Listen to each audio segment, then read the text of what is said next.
শুরু হয়েছে জমজমাট বলি খেলা ও বৈশাখী মেলা। কক্সবাজার সদরের ভারুয়াখালী হাইস্কুল স্টেশন মাঠে ভারুয়াখালী ক্রীড়া সংস্থার উদ্যোগে ৩ দিনব্যাপী বলি খেলা ও বৈশাখী মেলার শুভ সূচনা হয়েছে।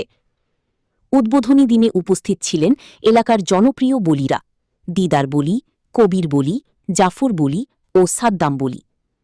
প্রথম দিনের খেলায় চ্যাম্পিয়ন হয়েছেন চা বাগানের সাদ্দাম বলি, ফজল বলি ও রাজীব বলি। জমজমাট ও প্রতিদ্বন্দ্বিতাপূর্ণ এই খেলায় দর্শকদের ছিল ব্যাপক উপস্থিতি।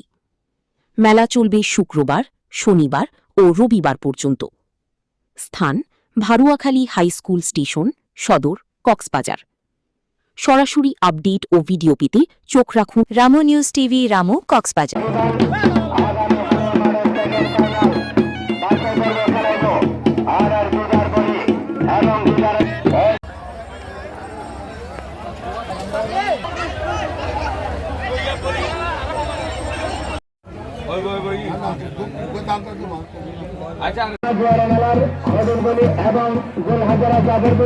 রামু প্রতিনিধি রুবেল উদ্দিন নোমান খান, রামু নিউজ টিভি, রামু, কক্সবাজার।